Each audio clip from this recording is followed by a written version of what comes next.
Hey everyone, welcome to the Chronic Couch. Today we have probably one of the most interesting guests that we've had on because this is one of my former teammates who I have not seen or talked to for nearly 2 decades. So without further ado, Mr. Andrew Eubanks, welcome to the Chronic Couch. Hey, I'm so happy to be here, and it's so good to see you. It has literally been forever, and we used to spend countless hours together stressing about stuff, fearing about stuff, getting over stuff, accomplishing stuff, competing against each other. A lot of people don't know that we were like the biggest rivals back in the day. Dude, I didn't know if you were gonna say it or if I was. No. You pushed me to be better because if I did it, you were gonna beat me. So I'm just like, I was always trying to keep up with you. So before we go back to 1999, the one thing I want to talk about real quick, because I write down notes like throughout the week of things I want to talk about, and the first thing is Tarzan, and I want to say Tarzan because I am in the middle of watching Tarzan because, as the listeners and viewers of the Chronic Couch know, I'm doing everything I can, and Chris is too, to build myself back up after being in bed for a year. And so a feel-good movie for me is throwing on like Disney classics. So I watched Tarzan last night, and I'm watching this guy run around on his feet and on his hands. And I don't know if you remember, but that is how you got around. Is you were Tarzan. As soon as you said that, I already knew exactly what you were talking about because it just seemed like a good way to get all of my parts moving, and it was the fastest way to just get around that was interesting enough besides 2 legs. Yeah. Honestly, too, what led me to gymnastics was because my parents got tired of me. I taught myself how to do a handstand, and I would walk around with my feet in the air more than my face. So when my mom would turn around, she would just be like, why do I see feet and not face? So like, I guess I've been weird like that for a while. And just to put things into perspective for you, Chris, Andrew was a beast on all 6 events. Guys have 6 events. But sorry for the airplane going on. But Pommel horse, he was like state of the art. And when he was not even a teenager, he could do this skill called the double spindle. And Olympians do that. And he was doing it as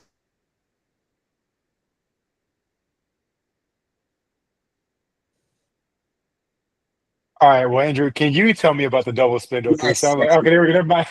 I do remember that skill, and I was kind of curious because when I first did it, they were just like, "Whoa, that was pretty good and everything." But honestly, I would be practicing that stuff on my mother's couch back at home and just kind of just maneuvering. And I don't know why, but just the mechanics and the balance of it has always been really, I don't know, just inert in me. So like, that was one of my favorite events. Always fun. Definitely got hurt doing it, but definitely learned a lot. And it makes me a great break dancer today. So if anyone is just like, hey, you got any moves and everything, I can still do flares on the ground, everything. It's fantastic.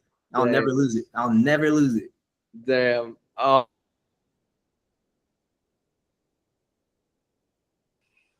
Story.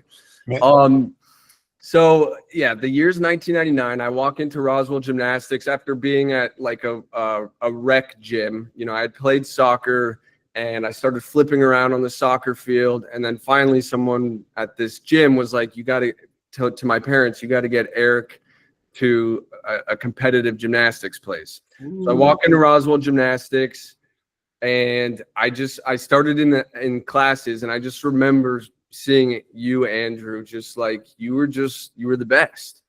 And you were probably, I think you're a year older than me. So we were like 7, 8 years old. And yeah, eventually, I made it onto the team and I caught up with you, but it was always like a push pull trying to catch up with each other. It was like my strong events were like floor and vault. And high bar. You got great high bar, brother. Thanks, man. And you killed it on all the other events. And yeah, I think you nailed it right on at the beginning when you said like we were competing for the state of Georgia, but we were also competing regionally, which both Andrew and I would place at the top. But then we were also competing nationally, but at the same time, we were two of the top kids. And so we were competitive with each other, I think in a good way. Like looking back, I think it was good. It was like, it's good to have that competition and that motivation to do better. And then of course you're wanting your team to do well. So yeah, that's really the inception of Andrew and Eric. And I really have referenced you a lot on this podcast because of your gnarly knee injury. But before we go into that, is there anything you want to say about the sport of gymnastics, or you kind of touched on how you got into it? I don't know, looking back, what comes to mind? Just looking back at it and how I describe it to other people, because when they ask me, just like, oh, you were a gymnast and everything, and they always ask, can you still do some of the old flips you used to do? And I was just like, I actually can. A lot of them kind of had to cut back and everything, but like from early on, we were told that it was a dangerous sport and that I guess the shelf life for gymnasts are not so long, that gymnasts get injured, injury prone, and we had to kind of take that with a grain of salt and just being like, okay, we don't want to get injured, but we're practicing safety. And then also the techniques that they teach us are really about how to fall safely, how to body mechanics that keep us safe more than just us getting hurt and everything. So I hate that people see that the injuries and the risk that we put there. But I mean, we train really hard to make the hard stuff look easy. And I personally have learned so many skills from gymnastics, like how to fall, how to hold my balance. I feel like I have some of the best balance. I can be on some roller skates about to trip, but find a way to save myself. And it's just that's all mechanics and stuff that I practiced since I was 7 years old. And just different areas, like especially conquering fear. Just at a young age, I remember crying. I don't know if this probably wasn't your story because you're a great tumbler, but I was in tears just trying to learn a back handspring. And our Coach Ben Wood, shout out to Coach Ben Wood. He was teaching us how to do a back handspring for the first time. And I cried because I was just like, I don't want to do this. I'm so scared. But just getting over those hurdles is now something that I crave to kind of conquer things that I'm afraid of now because of what we did when we were younger. And I think we learned some important skills. So.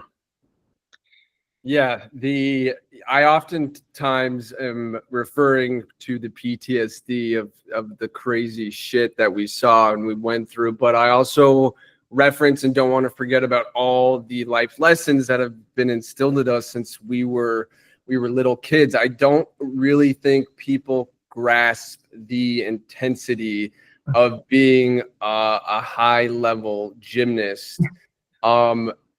And an interesting thing that I wanted to get your input on is, what did you struggle as much as I struggled with being a guy in the sport of gymnastics, or were you just like, were you screw it? Because you if you want to look society wise, you doubled down and you cheerleaded in college. So like, it seems like you didn't give an F, which like I think so many people respect and envy. But for me, I was so into deflecting the femininity that people would often associate with gymnastics. What are your thoughts on that? That's an excellent point. And honestly, there were definitely some moments, especially since in gymnastics, like our uniform is basically a leotard. Like it cuffs and hugs some places that we're not used to or that we don't believe is technically masculine.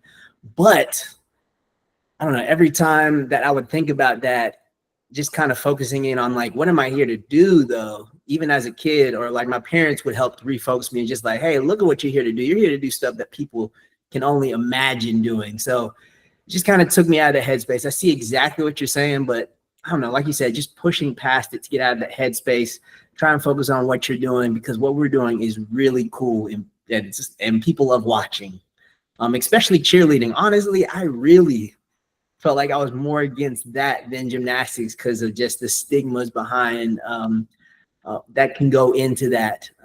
But just listening to my parents and just being like, hey, but it's a scholarship and you have a skill, you have a gift. And really went into tryouts not knowing too much how to do the cheerleading part, but I had a coach that believed in me. And he was just like, hey, if you can do the flips that I asked, I'll teach you the rest. And man, I had the greatest time in college because I cheerleaded, and I would recommend it. But never regret. Hell yeah. I love that. I think you were always way more positive of a kid than I was, for sure. I was way more in my head and hard on myself.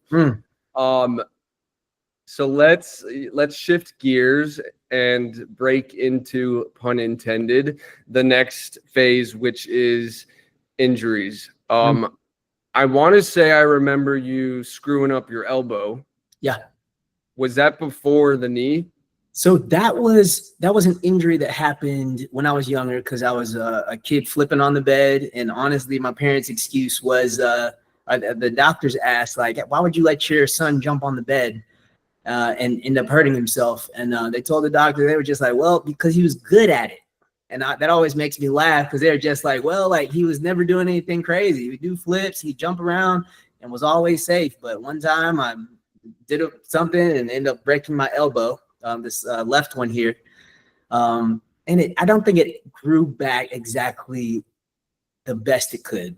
So later on in gymnastics, I think I had some cartilage tear off and then actually get stuck in the joint. I remember being in the gym about to do something, and then I heard 3 clicks, and then my arm was locked in place. And I had to go to school that week until we could go to the doctor to get that removed. And I was just like, this is crazy. This is different. Yeah. But yeah, that happened before gymnastics. Came to gymnastics, everything was good, fine with it, and then ended up having that knee injury on a random Saturday morning. Yeah, it was on the weekend. Like, who really practiced? I think that we just agreed on coming in extra to work specifically on some skills that we needed to buff up for competition. So I was just like, I don't really want to be here, but I got to learn these skills, and it's just going to be me. It was like a few people. It wasn't even everybody. So, and then just, I think that's maybe been the problem too. During that day, my mind wasn't focused. I wasn't really all in during that practice, and end up just being a little bit lazy on that landing, and paid a price, because I believe, I don't exactly remember, but everyone said landed with my legs straight, and everyone knows that when you land, especially from a tall incline, that you need to bend your knees to absorb a little bit. But I was just like, soft mats, I've done this so many times, and something popped out of place. I looked at it, saw like an indentation where my kneecap was supposed to be, threw my head back and just started screaming, and I'm in an ambulance. Yeah, I I remember it clear as day, because I was right there. And Chris, what he was doing a dismount, and so he was doing these dislocates, which is like you're going around and around, and then you release off the rings, and he did a double backflip. And then when he came down, he landed straight-legged, and it was it was a horror scene for sure. Like it was bad. It was a bad injury when you see people running and coaches running. I remember Kim Wood was like 8 months pregnant, running, and that was wild, because we were like 10, 11, maybe 12 years old, and you were probably the first one of us to get that seriously hurt. And then I remember going, we were all freaked out, obviously, not nearly as freaked out as I'm sure you were, but I remember we went into the hospital to see you, and that was like, holy shit, like this kid fucked up his leg, like bad. And like you were out for a long time, but before we talk about that recovery, what was it like as a kid being in that situation, A, and then B, what, looking back now, like, have you learned anything from that? Is it just like, yeah, I got a bad injury, like, what's your reflection on that? That's a good question. In the moment, just being a kid, I was just so young and just kind of new to stuff, and it was painful, but I don't remember it just being just so debilitating, but just kind of just like, well, this is kind of new. Like, I'm getting picked up, I'm getting put in an ambulance, I'm going to Children's Hospital of Atlanta, and just the experience there. Honestly, that experience kind of in the hospital and those follow-up doctor's visits is really what got me interested in medicine, because I had a great surgeon going through all the stuff. He would show me the x-rays and just how he would come up with a plan to kind of get me back into it. Because I was just like, I did get injured, but like, I don't want to stop per se. Like, I want to always be active. I want to get back to what I was doing. I had friends in gymnastics. Like, I want to get back to the level that I was at. So just kind of listening to his plan and just kind of going through the processes, going through surgery and the cast and the crutches and everything, all new to me. But I don't know, the lessons that you learn through recovery definitely set you up to who you're going to be after that recovery. But I believe that I got lots of support. You guys came over to my house one day while I was in the cast and on crutches. So great support system that kept me positive, and just seeing you guys still at it made me want to get back at it as well. So just keeping motivated by keeping your sight where you want to go was definitely helpful for me at a young age. And still, even when I got injured recently, I had an ACL tear about 2 years ago, just doing some fitness competition. And now just on the recovery and getting back into school, I was just like, I got my eyes on the prize. I just might need to change my hobbies, because getting older, man, I didn't know after 30 that you just things change so rapidly. I was just like, I'm fit, I'm practiced, I'm ready, and to still get injured, I'm just like, yo, this is different. Yeah, well, unfortunately, we are knee injury brothers on that one. So I'm sorry you had to go through it early though, because again, that can be very traumatic. But it sounds like you were able to not only have the right support system, but also I think the interesting thing about having an injury so young is how you let it kind of shape the rest of your life. Because I feel like a lot of people can use it as a crutch mentality and just they become a victim early. And that just, especially in those adolescent years, really becomes an issue. And it just fosters that entire mentality for the rest of their lives. But it sounds like the importance of what we always talk about, about having the right support around is extremely important. And again, it's a lot cooler when you're a kid because you're having cast signing parties.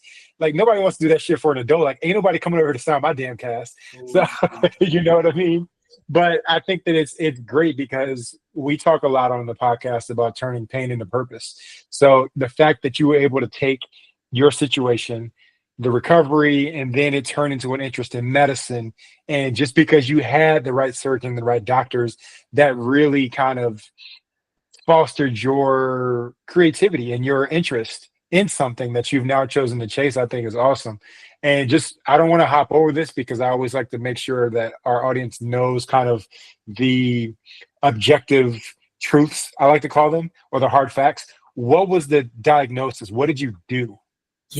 Oh yeah. So I did crack there's a patella bone that sits right in between your femur and then your tibia. And that bone is just kind of your kneecap, basically. You can touch it, you can move it. And usually people tear the ligaments in the joint behind that, but I just broke the bone in half. So it was a patella fracture. And to fix it, they put like a little sled that kind of cupped the kneecap and then kind of held it together, and then some screws to kind of make sure it stayed together so that it could heal up. And then they removed it. So it was a surgery to put in hardware, and then also a surgery to take the hardware out. So kind of fractional recovery where it's just like, okay, recover here from this, and then we got to go back in MRI and then take it out. So 2 recovery phases, but after that, it felt solid, and then it was just about strengthening, and that takes a long time. A lot of times, it's easy to get discouraged in the recovery process because you're just like, I'll never be as strong as I used to be, and you might be right, but you can still get very strong, and then also you can get stronger if you just keep working at it. So that's a process. And what was the downtime from the day you got hurt until I remember you came for a comeback? And I want to say it was definitely a year. Yeah. Like, right? Yeah, I would say a full year at least. And your leg, your knee, I mean, it did not look normal. You had it was a big knee and a gnarly scar. Yeah. And I want to say maybe you wore a brace, but maybe you didn't. But I remember, correct me if I'm wrong, because I don't want to live your story, but it got to a point where like your body just couldn't do it. Like, right? Trying to think, because I think the knee was okay, but I was starting to have more elbow issues to where I would kind of feel it when I would do stuff, because we do a lot of stuff that's really arm intensive. A lot of gymnasts have great upper bodies because it's all about like hanging on to stuff, pushing off of stuff. And it was really after doing stuff or hanging from stuff that I felt it in my elbow, and just getting recommendations from my doctor and from people in the medical field just saying like, hey, you could keep going down this path, but like this is going to lead to more injuries and maybe more debilitating injuries, especially if you have more leg injuries and knee injuries, because like that's your way to walk and run. And I was just like, I don't think I want to live a life where like I can't run. I just seem so like walking places is okay, but like just to take off and a run whenever you need to or for fun is a joy. So I'm not willing to lose some of these things or be able to run after my kids in the future for a sport that like I don't know. I don't even think I can go to the Olympics right now. Like the dream was kind of definitely limited right there, but a shift in focus or what was really important to me was what I guess got me on the right track.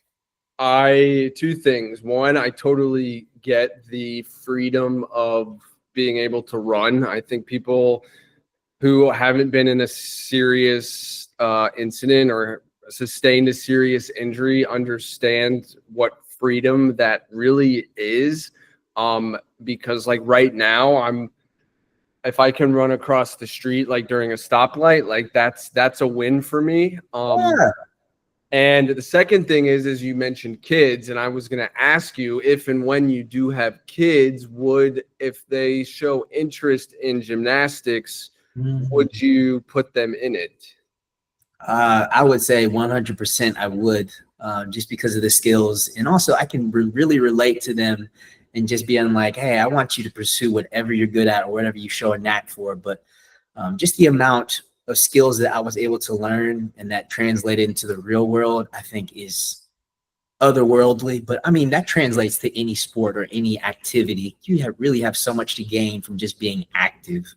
And that was just our pathway. And to show us that we have the dog in us, like you, man, you're a fierce competitor and a hard worker. So like that can never be diminished, no matter what you play, no matter what you do, you just got to do it. So I would encourage them to do it.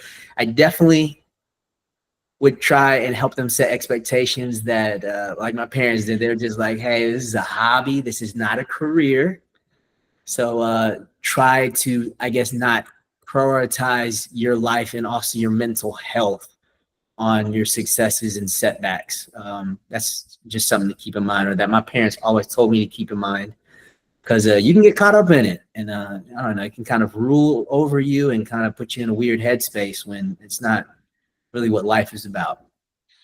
Yeah, that's very interesting. And I think it's a great point because you mentioned it's a hobby. And that's something where gymnastics it's an Olympic sport. So I think in you all's realm, you spend your entire life training for that, right? Where for basketball, okay, we want to get to the league. There's a league in every country in the world that I can go play in, right? But for gymnastics, how is it in terms of making that jump? At what age do you usually start to see who's going to be the Olympians and where everybody else kind of starts to like tail off a little bit? Well, I mean, you can, I think it's like being ranked, I guess. You can see the front runners that kind of are frequent on the podium in the competitions, especially the state competitions. Because we kind of, Roswell Gymnastics had a streak going. It would just be like, yo, we know who's going to be at the top of the heat every time in this world and everything. And we just keep that up for a while. And you know who is getting the looks to being like, hey, you're going to get an invite to come to Salt Lake City. We all wanted an invite to come and train at Salt Lake City with the Olympians and everything. So you would only get that attention if you went to the right competitions. They had a few invitational. Didn't you go to a few? There's like some invitational competitions, not just the usual ones that were special for people really interested in that track. Yeah. So, Chris, there's this program called Future Stars for the guys, and I were you were in Future Stars, right, Andrew? I think I would train, but I would never go. I think it was a little money intensive for my parents, like, and they're just like, hey, gymnastics ain't paying the bills, it's making bills. So I was just like, all right. Yeah, and it's an expensive sport for sure. And yeah, I mean, I was doing Future Stars from like 10 to maybe 13. And Chris, what you do is you go to these qualifying events, and then if you make it to nationals, you go to the Olympic Training Center in Colorado Springs, and you go through all this testing. I mean, it's very rigorous and it's very intense. It's not fun at all. Like it's all these clinics, and you know, you're with the best dudes in the country. And then on what Andrew was saying too, it's like, you know, who the top dudes are. And Andrew, I don't know if you know this, but I had quit in high school because I wanted to, for lots of issues that were going on, you know, but the main reason was I wanted to have my senior year and like have fun and party. And then like I dealt with like the mental confliction of like, I know like floor and vault, like I could fucking do it. Like, so one of my buddies who hopefully we're going to have on our college spring break, he was in an accident in the beach and he's now paralyzed. And that just changed my life. And I'm like, I got to try it. I got to give this one more shot. So I had taken like a 3-year break, and I went back and I trained on floor, parallel bars, vault, and high bar. I left out Pommel, horse, and rings because those were my weakest events. And I focused all my energy into those 4. And I made it to an Olympic qualifier, and that was at the Olympic Training Center.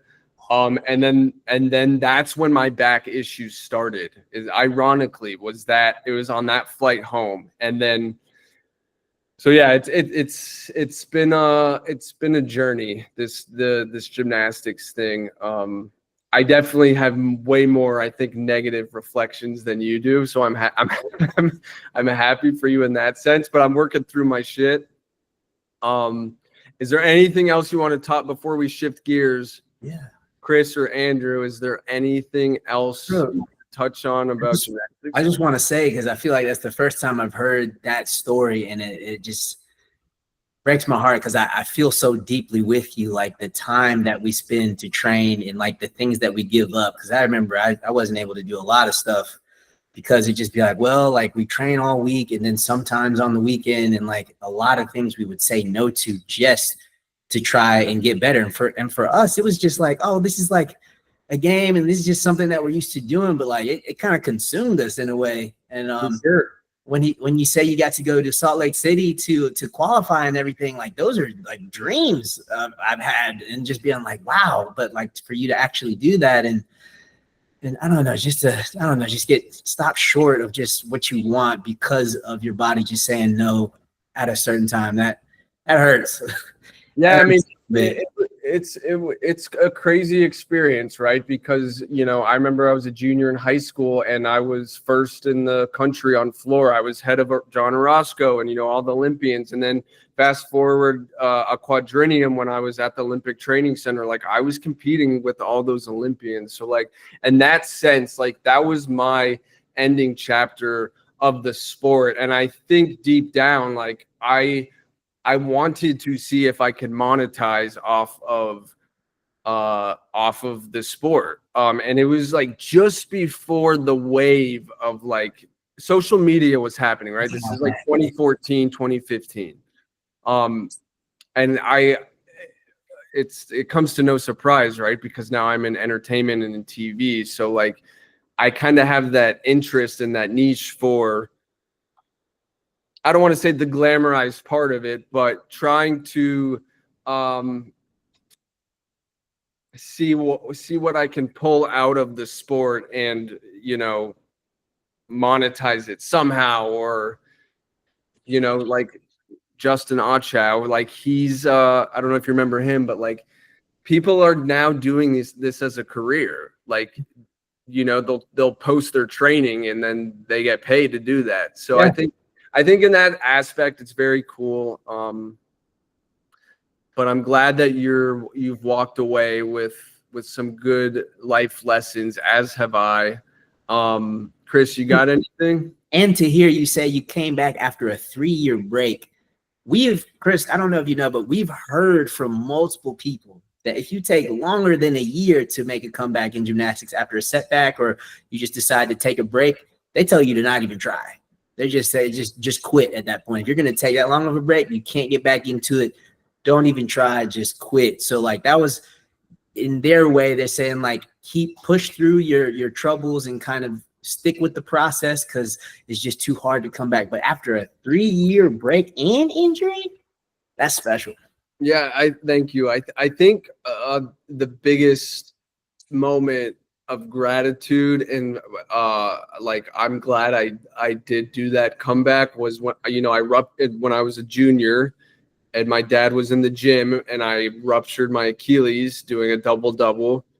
And then fast forward like 4 or 5 years at that point when I was doing that comeback, and when I did the double on floor again, I was like, you know, because you have when you have a gnarly injury like that, like Chris, I'm sure when you go to play ball one day, like you're gonna be like a little like, whoa, this is a crazy feeling. Like I'm back on the court, which I think I recently saw that you were on a court, right?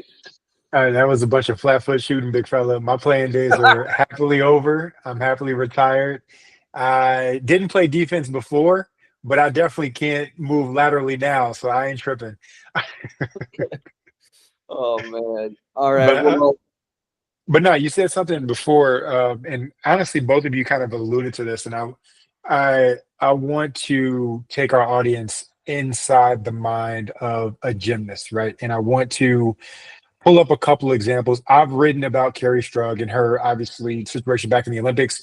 Got hurt against, I think they were in the finals against the Russians or whatever it was back when she had severely injured her ankle and was able to do the whole dismount and land and get the Americans gold. But more recently, Simone Biles taking her mental health break in the Olympics. Now, from an outsider's perspective, myself and the audience listening included, we see you all doing these amazing things in the air. You are just in the air at breakneck speeds. How do you conquer that from just a psychology perspective? Because I'm big on sports psychology, is how do you just conquer that, knowing that every single time you leave the ground, you have to do so much in a short amount of time, spot the landing, safely land, and then you get a couple minutes rest and you got to go do it again, right? So it's like you're constantly putting yourself in high risk, high like just speed situations. What is that like as an actual gymnast? I mean, to be short and sweet, I think it's a God-given talent because the shit that we're doing is so gnarly. And looking back, I cannot believe the shit we were doing with our bodies. And you're flipping, twice in the air, or sometimes 3 times, and you're twisting. I mean, so many things can go wrong. And going back to Andrew's injury, like, if you're not, and at the level we were at, if you are not honed in and focused and centered in and in tune with your body, and I think that's another big takeaway from the sport, and that's helped me with my recovery now as a 32-year-old man, is I'm so in tune with the insides of my body. I know every feeling, and that's what gymnastics is. It's like, it's a you sport versus basketball. Like, you got your teammates. Yeah, Andrew and I were teammates, but it's me on the floor, or it's just Andrew on the floor. Yes. But in the moment, like, I don't know. I was always nervous, like, except on like floor, but like, practicing and competing for me was totally different. And like, they say, like, someone like a Simone Biles, like, she treats her competitions, she treats the Olympics like just another day at practice. And it's people like Simone Biles who have these big platforms that are shaping and changing the trajectory of the sport of gymnastics, and probably all other sports. Gymnastics is such a mental sport. Yeah. It's like, it's crazy. Andrew, I still can't believe the stuff that we used to do. Yeah. Yeah. But wasn't it fun though? I don't know. Like, it's like we're a group of adrenaline junkies that like need a fix, because Yes. the training process, like, I think in the time when you see us compete, that's the time when it's, I guess, the least, it's stressful, but it's the least difficult time, because the practice and the training before then, that's the time that we failed 100 times. Like, I've fallen on all the skills that I've competed probably 100 times before I've competed them. So I know what happens if I feel this tip back and I need to shift back this way to make it work. Like, I've just failed so many times. It's just like, I'm not afraid of falling. I'm just trying to do it as cleanly as I can so that the judges like it and give me a high score. So like, now this stuff is not difficult.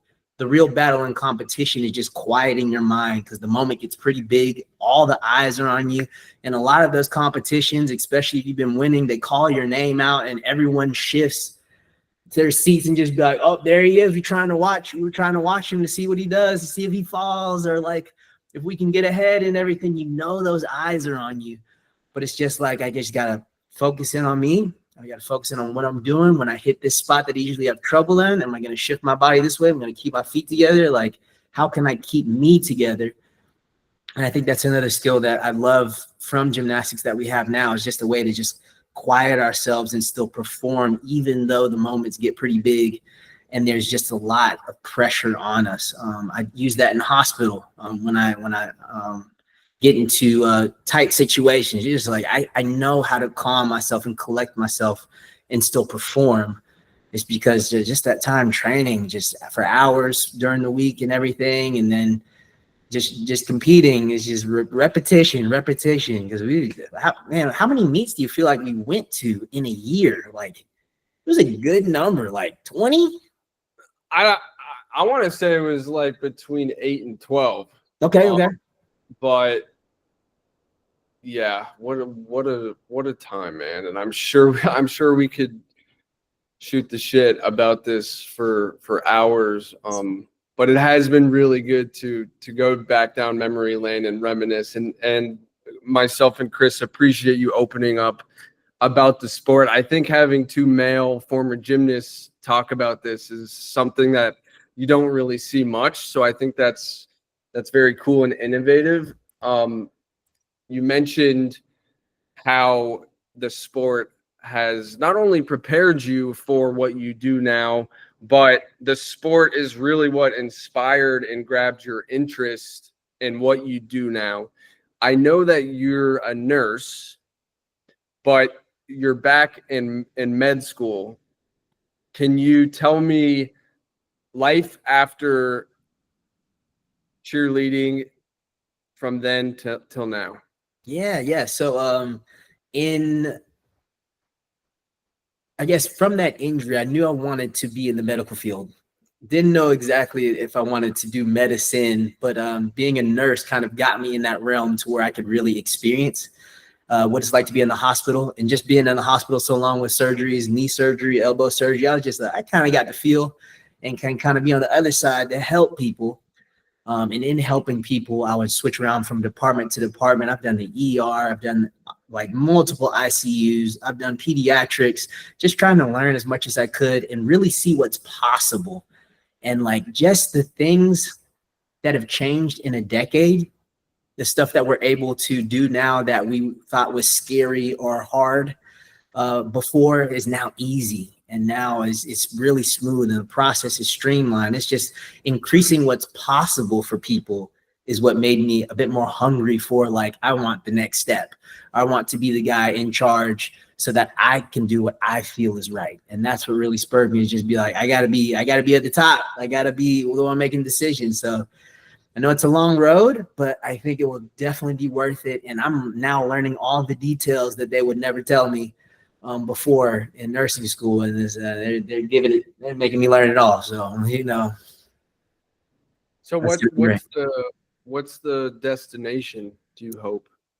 So I'm really passionate about neurology. Neurology is like a field to where you get to investigate and also discover like the unseen. So like people tell you like, oh, I can't feel this hand, or like I feel something like crawling on my back, and like there's no explanation. And I'm just like, we got to figure it out. And even if we can't, I guess, fix it, at least you knowing what's happening to your body gives you at least the power to, I guess, just change in a meaningful way, or just live your life knowing what's happening to you, instead of just like, well, when I do this, I'm over here having headaches and seizures. Just like, well, if you knew why, maybe you could avoid that, or maybe do these certain things at these certain times to avoid that. It doesn't always have to lead to medicine, but just an explanation that kind of gives you the confidence to move well would be great. So I really am interested in that. No, I mean, neurology is one of those things where, like you said, it can be the anchor in a storm, because you have people who have psychosomatic symptoms. We had a guest on a few weeks ago, actually not even a few weeks ago, his episode just dropped today, but he had post-concussive syndrome, and a lot of his symptoms were psychosomatic. I think I'm feeling this, but nothing can necessarily be proven about it. And then I know it, especially with my knee, because I had some nerve damage as well, but having an EMG done and understanding, okay, connectivity here, no connectivity here, this is an issue because of X, Y, and Z. So I see you lighting up about this, but yeah, talk to me about it. Yeah, that's really cool. Like I said, all the new stuff that we have in ways that we can map out things in your EEG and everything, like we can really map out and see what's firing, what's not. All the stimulators, I think they keep trying to post on the news, it keeps going away, but how they're able to they're trying to integrate AI with your EEG. So basically it's kind of trying to figure out where I guess when you're paralyzed, where your mind has remapped in order to help fire those neurons to make a connection back to your legs. And like, that's something that they're trying to work on. So like, stuff like that is always being developed. There's new hope that we're offering people, and like it's going to keep growing. So I just want to be there to at least figure out what people have given up on, and then also offer those new technologies to people, or at least offer them a way to it. Because a lot of times people just settle with what is because they think nothing can be done. And like just learning all the stuff that I'm learning right now is just like, hey, hold up. Come in for help, because like we've got some new stuff. We live in a great day and age. We live in a golden age of medicine. So things are better than they've ever been. So for people like me, and this will be my last question, and then I'll shift it over to Chris if he has anything for you. For people like me who are struggling, 24/7 around the clock with nerve pain, and it's mostly in my legs and in my feet, and it feels like I have gloves and boots on. It's either tingling or it's stabbing pain, and it travels all the way from your toes up to your brain. Do you have any insight on that topic? or is that in your wheelhouse, but kind of out of your wheelhouse? I would say it's a little advanced for me because I guess I'm still early in the process there, but I've still seen a lot in the hospital.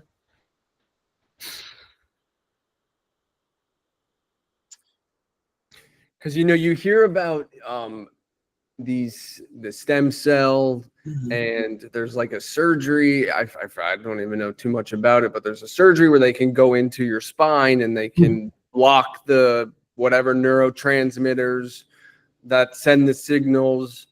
I started a medicine called Cymbalta, which I just went today and upped the milligram.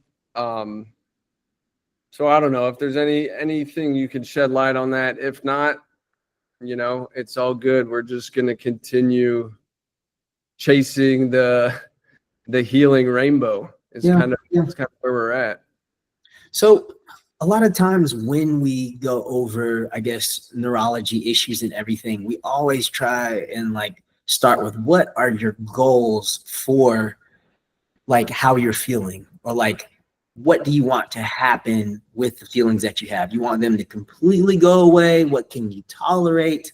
What would make you happy? What would allow you to function at a level that you're comfortable with?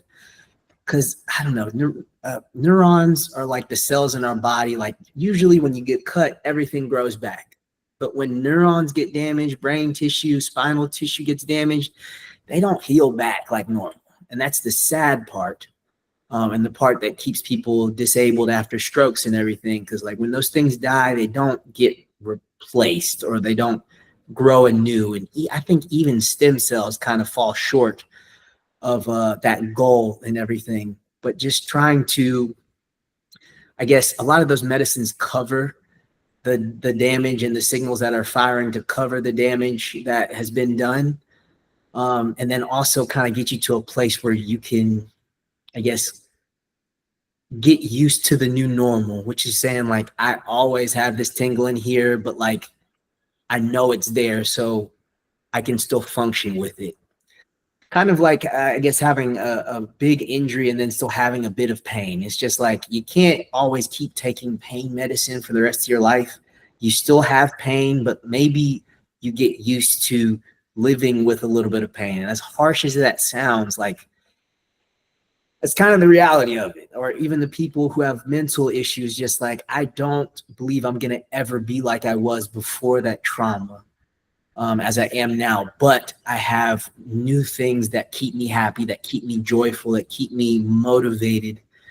And it's like we're all kind of dealing with our version of hurt and disability or setback. But I guess working in a way and then having our goals in a direction to where we're not, I guess, held back by that, or are still finding a way to live our best life, I guess, with that going on. Like that's the only, I guess that's the new normal. Yeah, and that normal shifts, right, for people. And I think that the mindset around it is everything, because as we talked about before, there's really two options. You either become a victim of your circumstances or you try to make the best of your circumstances. So I timing, but last night I was coming home and I can't drive right now because I have like the peroneal nerve palsy like damage. So I can't dorsiflex at the moment, right? But my Uber driver, he was basically just like, yeah, I've been diagnosed with I need a new kidney and I need a new pancreas. And he's on dialysis and he's going out to the dialysis center half the month. And I was just asking him last night, because it's 10 o'clock at night. People just get more honest at nighttime. Y'all know how it is. So I always find myself in these late fucking Uber rides home, and I end up being people's therapist. But in all seriousness, like, it was just so sad because this guy is in his 50s. He has he needs two organs, and basically they told him that he had 11 years on the wait list to get a kidney. Okay, now that was 2 years ago, so now he's at 9 years, but his life expectancy is 5 to 10. Right. So it's like, damn, how do you do that? And I asked him that. I'm like, well, what keeps you going, or what motivates you to just wake up every day and just keep going? And he just said, what choice do I have? I have to wake up every day and just be grateful for this situation that I have. And I had some dark points, obviously, thinking about what I could do to end the pain and all of that. But at the same time, that is selfish. And he was a religious guy, so he was saying, God brought me here, so God is going to take me when it's that time. But it's just going back to that mindset of just having that resilience. It's tough, and a lot of people, they are faced with those difficult decisions. And one of the odd things about his situation is, since he needs 2 organs, that actually gets him bumped up the list.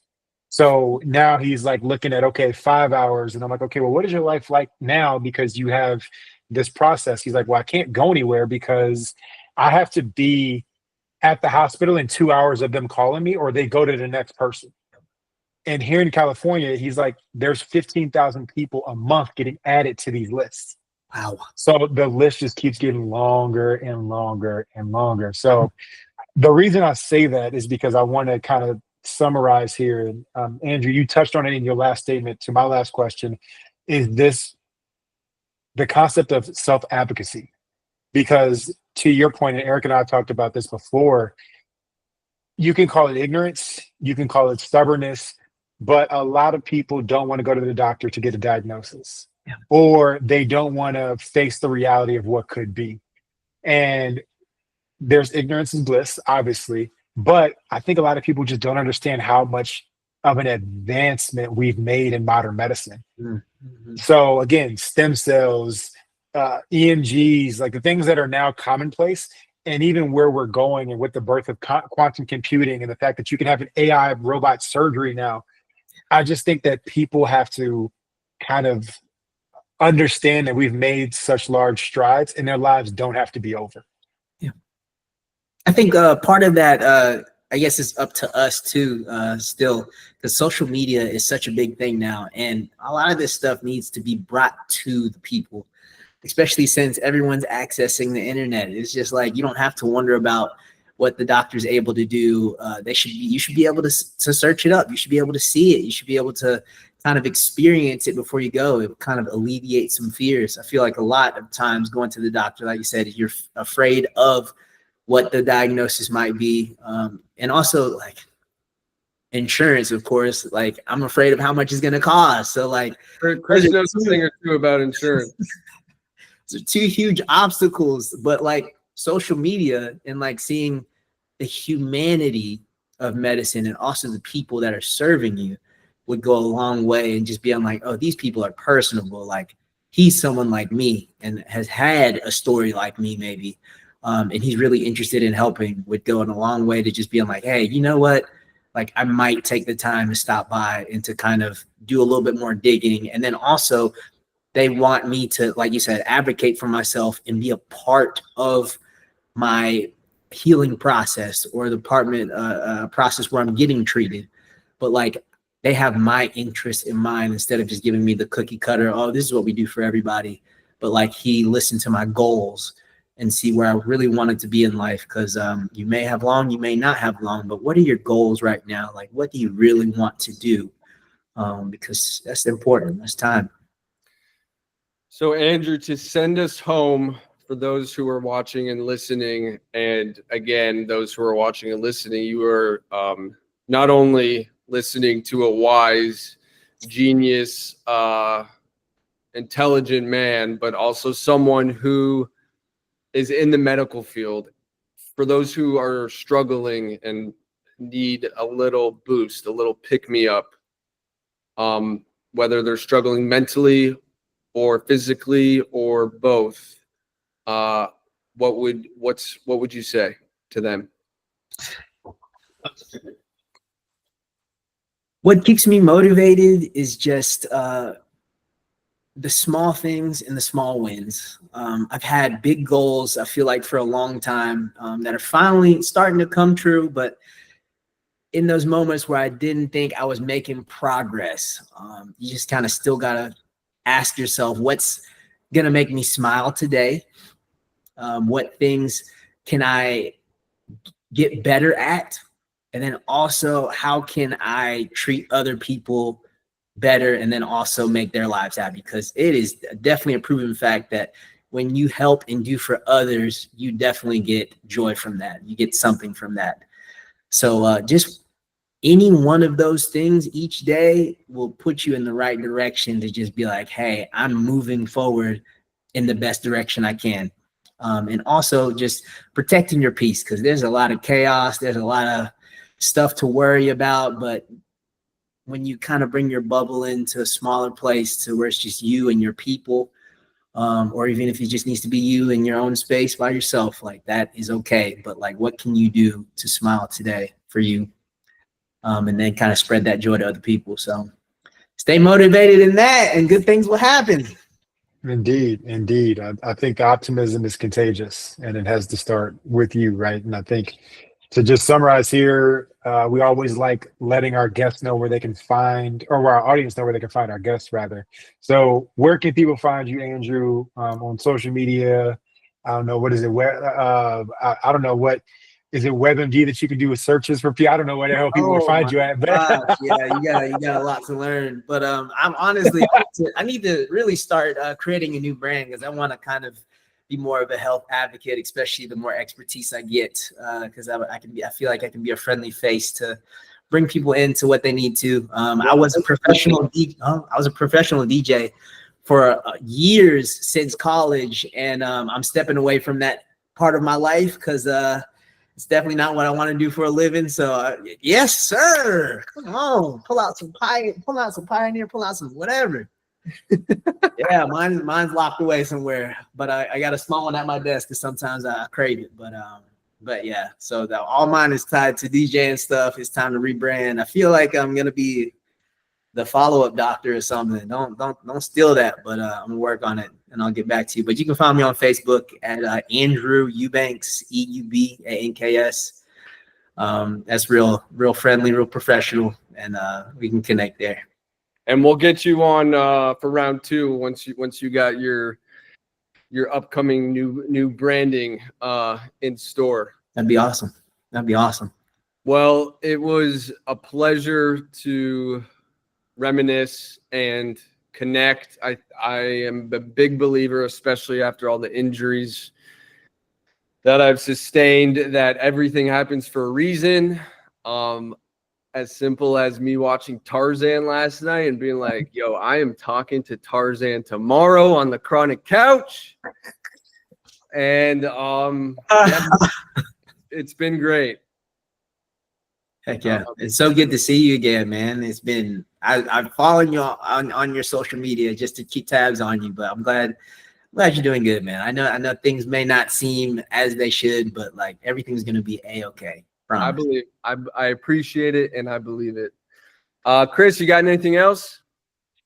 Oh man, I just want to say that we're climbing up there with the friends couch. This is the reunion couch now. Like this is good to just be in the passenger of this episode and see how we connect and share the joys. And Andrew, I appreciate you giving more insight to Eric, because I've had a couple of guests on that know me, but I haven't heard this much about Eric's gymnastics career. And neither one of us like to brag, so when our guests come on, they usually have to kind of say we were somewhat decent at what we did. Man, I could do more. I know that. But no, we appreciate it, man. Thank you again. And yeah, another episode in the books. Andrew, thank you for your time. As you said, y'all can find him on Facebook, Andrew Eubanks. And yeah, we'll catch y'all on the next one. All right, we'll see y'all. All right, peace.